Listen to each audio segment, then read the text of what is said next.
Magandang umaga po, muli ang inyong lingkod, si Chef Roy. Ngayon po ay araw ng linggo, June 9, 9 AM po. Kumusta po kayo? Lahat ng nanonood ng video ito, Tokero Family, Tokero Clan, Sambrana Family. At shout out din sa mga pamangkin ko dyan sa Tabuilan, Cebu, si Rigel, si Romeo Jr. at si Alvin Tokero. Magandang umaga po, mayroon akong mabasahin po para sa inyo. Napakaganda pong ito. Pakinggan po natin. Pakinggan po natin sa John 3:16. Ganito po, John 3:16. Sapagkat gayon na lamang ang pag-ibig ng Diyos sa sangkatauhan, kaya't ibinigay niya ang kanyang kaisa-isang anak upang ang sino mang sumasampalataya sa kanya ay hindi mapahamak, kundi magkaroon ng buhay na walang hanggang. Ayun po, napakaganda po ang mensahe sa ating Diyos sa umaga ito. Salamat sa Diyos. Yung pong mensahe sa atin ng Diyos ay karugtong po ng laging binabanggit yung lingkod na wala na po tayo sa Israel ngayon. Ibig sabihin bakit lagi ko binabanggit na wala tayo sa Israel ngayon? Noong pong panahon ng mga propeta, yun po, Israel po ang pinili ng Diyos na bansa. Alam po natin yun. Nakalagay po sa Biblia yun at tinuturo din ng mga pastor, tinuturo din ng mga pare na yung tungkol sa Israel. Alam po nila yun, alam po ng mga pare, alam po ng mga pastor na ano na po yun, yung kinansila ng Diyos.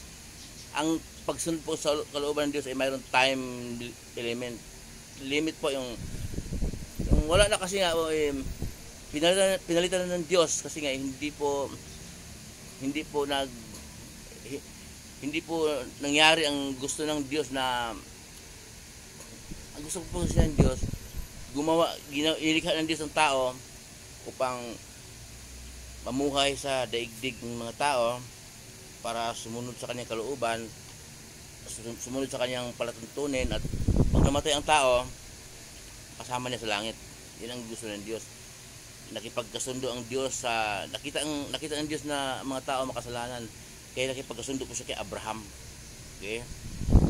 Yun ang nakipagtipan. Ibig sabihin nakipagkasundo po ang Diyos kay Abraham. Pagkatapos mo noon, ganun pa rin ang nangyari, makasalanan pa rin ang mga tao. Dumating si Moises, nakipagkasundo ang Diyos kay Moises na magkatay ng hayop bilang handog pag nagkasala. Yun po kaya pagkatapos si Moises, may propeta ang papalit kay Moises. Pagkatapos may propeta ang papalit naman. Puro propeta po yun ang kausap ng Diyos para gawin niya kasangkapan para iparating sa Israel ang gusto niya.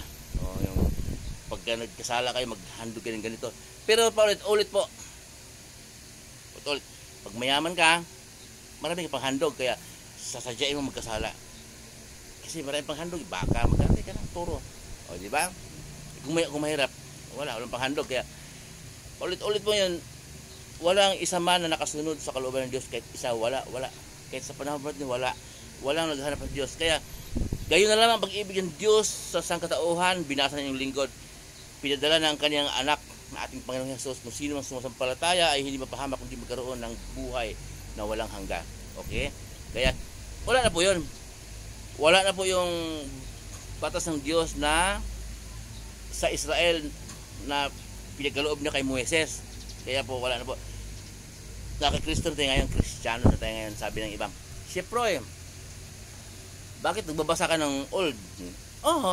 Kasi may mga batas ng Diyos yung old. Hindi, yung sinasabi ko yung batas ng Diyos na pinagkaloob niya kay Moises na 10 utos.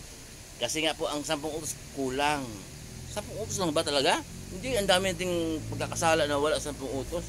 Kaya po, pinalitan ng Diyos, dumating, pinadala niya ang kanyang anak, ang ating Panginoong Hesus, upang ang sino man sumasampalataya sa kanya ay hindi mapahamak.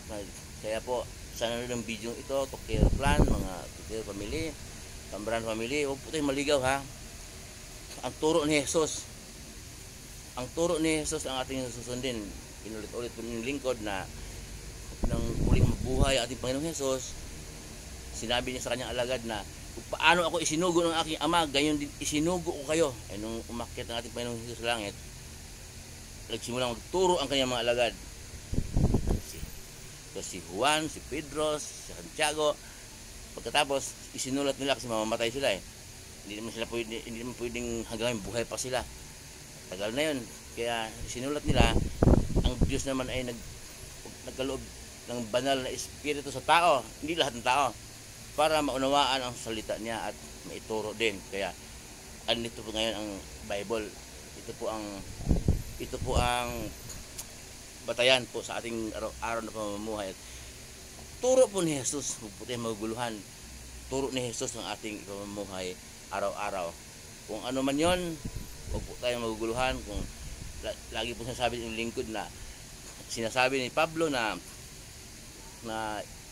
sumulat siya sa Iglesia ng Diyos sa Roma, Iglesia ng Diyos sa Corinto, Iglesia ng Diyos sa Galacia. Yung pong Iglesia ng Diyos ay ang Diyos ang nagtayo ng relihiyon mismo. Okay, aanib lang po tayo. Huwag na po tayo magtayo ng bagong relihiyon. Aanib lang po tayo. So, parang signboard ng sasakyan yon. Pupunta ka ng langit. Anong signboard ng sasakyan mo? Romano. Hindi maligaw ka ng langit.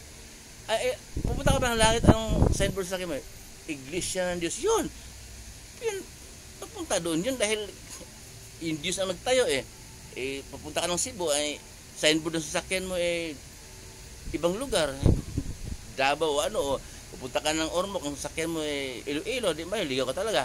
Kaya kung ganun po, yun po ang batayan po natin, yung turo ng ating Panginoong Hesus. At lagi po nating kalimutan, huwag po tayong maguguluhan na kung may magdidebate man dyan na tungkol sa pagbibigay ng donasyon. Tama po yung maluwag sa kalooban, kasi po maraming pastor po nagtuturo na tinuro niya ang salita ni Jesus yung mamuhay araw-araw. Pero pag sa bigayan naman, bigla siyang kumuha doon sa turo ni Moises na 10%. Wala na po yun. Pinalitan na ng Diyos eh. Kasi malaki kita doon 10%. Dito na tayo sa kay Jesus nakapokus. Kasi po, ang mga salita ni Jesus, kung tayo sumunod sa kalooban ni Jesus, tayo po yung mga Kristiyano. Ang mga Kristiyano po ay nagsimulang tawaging Kristiyano ang mga apostol at Panginoon Jesus doon sa Antioquia. Mababasa po natin sa Antioquia po, dahil yun po ay dati po kasi puro Israel, Hudyo, yun lang po ang laging maliligtas at pinili ng Diyos. Ngayon po, lahat ng bansa basta sumasampalataya kay Jesus ay magkaroon po ng buhay na walang hanggan. Yun na po, muli po yung lingkod, si Chef Roy. Ingatan po kayo ng Diyos.